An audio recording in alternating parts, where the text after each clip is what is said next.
연구윤리란 연구자가 연구 과정 및 그 결과물의 발표에서 지켜야 할 규범을 총체적으로 가리킵니다. 연구자가 따라야 할 규칙이 있다는 건 당연한 말일 것입니다. 연구란 연구자의 창의성을 원천으로 하지만 인간의 이성과 경험이라는 한정된 범위 안에서 가능하기 때문입니다. 현대과학은 이 한정된 범위를 넘어서지 말 것을 요구합니다. 이를 뒷받침하는 것이 과학적 방법론입니다. 자연과학만큼은 아니지만 일반적으로 현대 학문은 상당 부분 과학적 모델을 따라 방법론적인 타당성을 따집니다. 하나의 연구가 연구로서의 가치를 인정받기 위해서는 적어도 해당 학계에서 인정되는 방법론적인 준칙을 따르거나 허용되는 범위 안에서 수행돼야 합니다.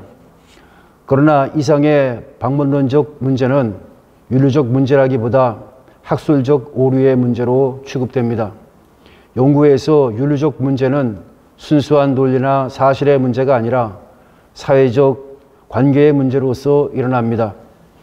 연구자가 자신만을 위해 홀로 탐구하고 사색한다면 연구윤리 문제는 일어나지 않을 것입니다.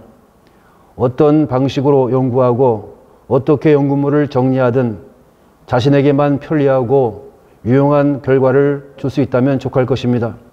연구윤리가 중요하고 심각해지는 것은 연구라는 것이 사회적이고 집단적이며 심지어 정치적 활동일 수 있기 때문입니다. 우선 기본적으로 대부분 연구는 순전히 개인을 위해서가 아니라 사회의 공동선을 위해 수행됩니다.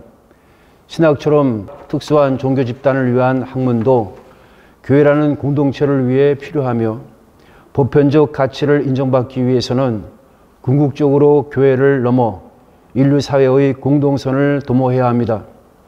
연구자의 개인적 관심과 야망조차 사회적 인정이라는 집단 가치가 없다면 생각지도 유지되기도 어려울 것입니다. 또한 연구는 언제나 집단적 작업입니다. 주로 고립된 개인에 의해 수행되는 인문학적 연구들도 기본적으로 장구한 선행연구의 역사에 의존할 수밖에 없으며 동시대 연구 공동체와의 교류를 통해 가능해집니다.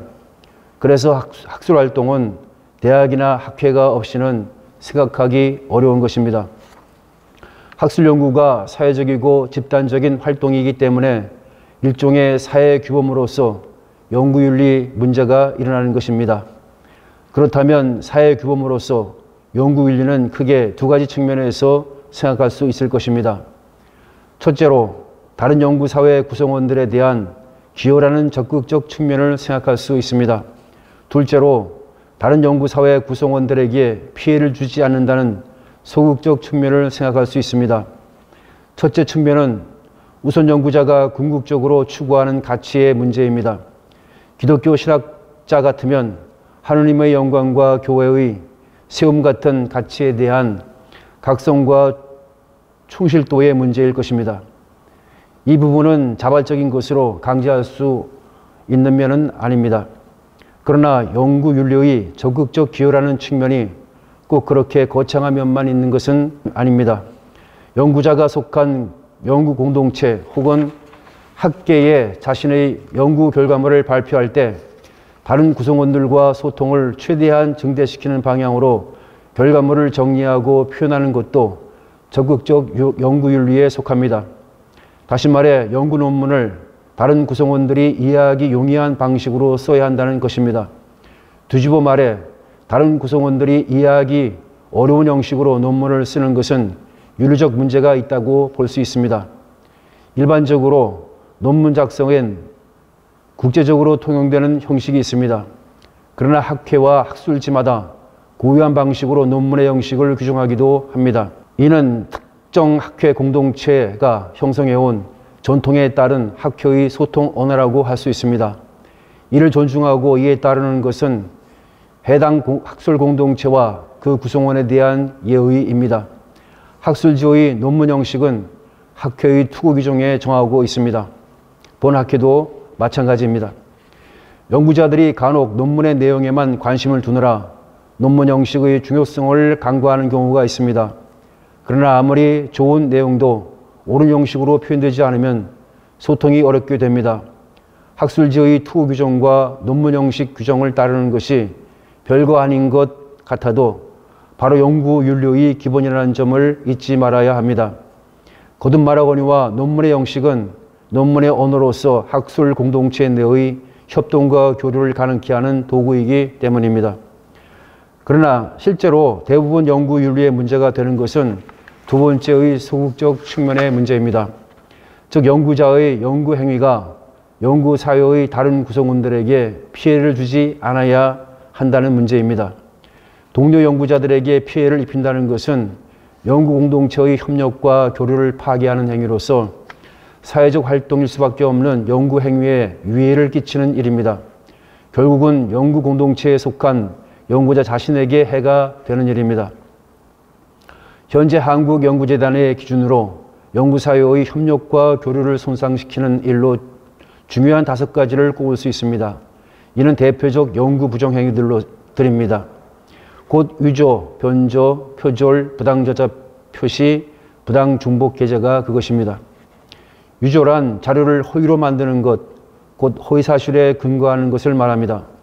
변조란 자료를 조작해서 사실과 다르게 왜곡하는 일입니다.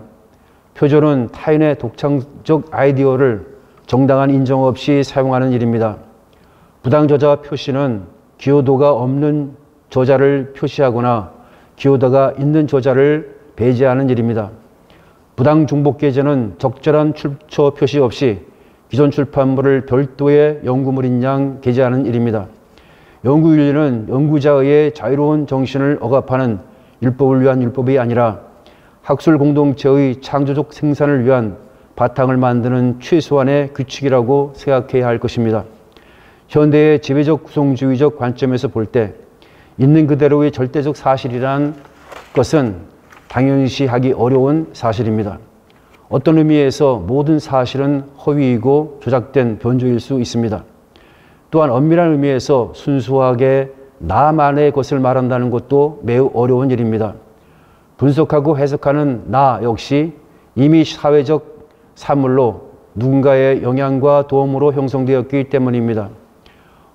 엄밀히 말해 모든 것이 표절일 수 있습니다. 그러나 우리는 그렇게 극단적 순수주의 윤리를 추구하는 것은 아닙니다. 우리가 말하는 연구윤리는 인간의 한계와 사회적 통념의 범위 안에서 연구사회의 안녕과 구성원들 간의 이해충돌을 방지하므로 보다 원활하고 생산적인 연구 환경과 교류를 조성하기 위해 필요한 최소의 규칙이 필요하다는 것이며 그 규칙이 합의되었을 때 이를 잘 지킬 필요가 있다는 것입니다.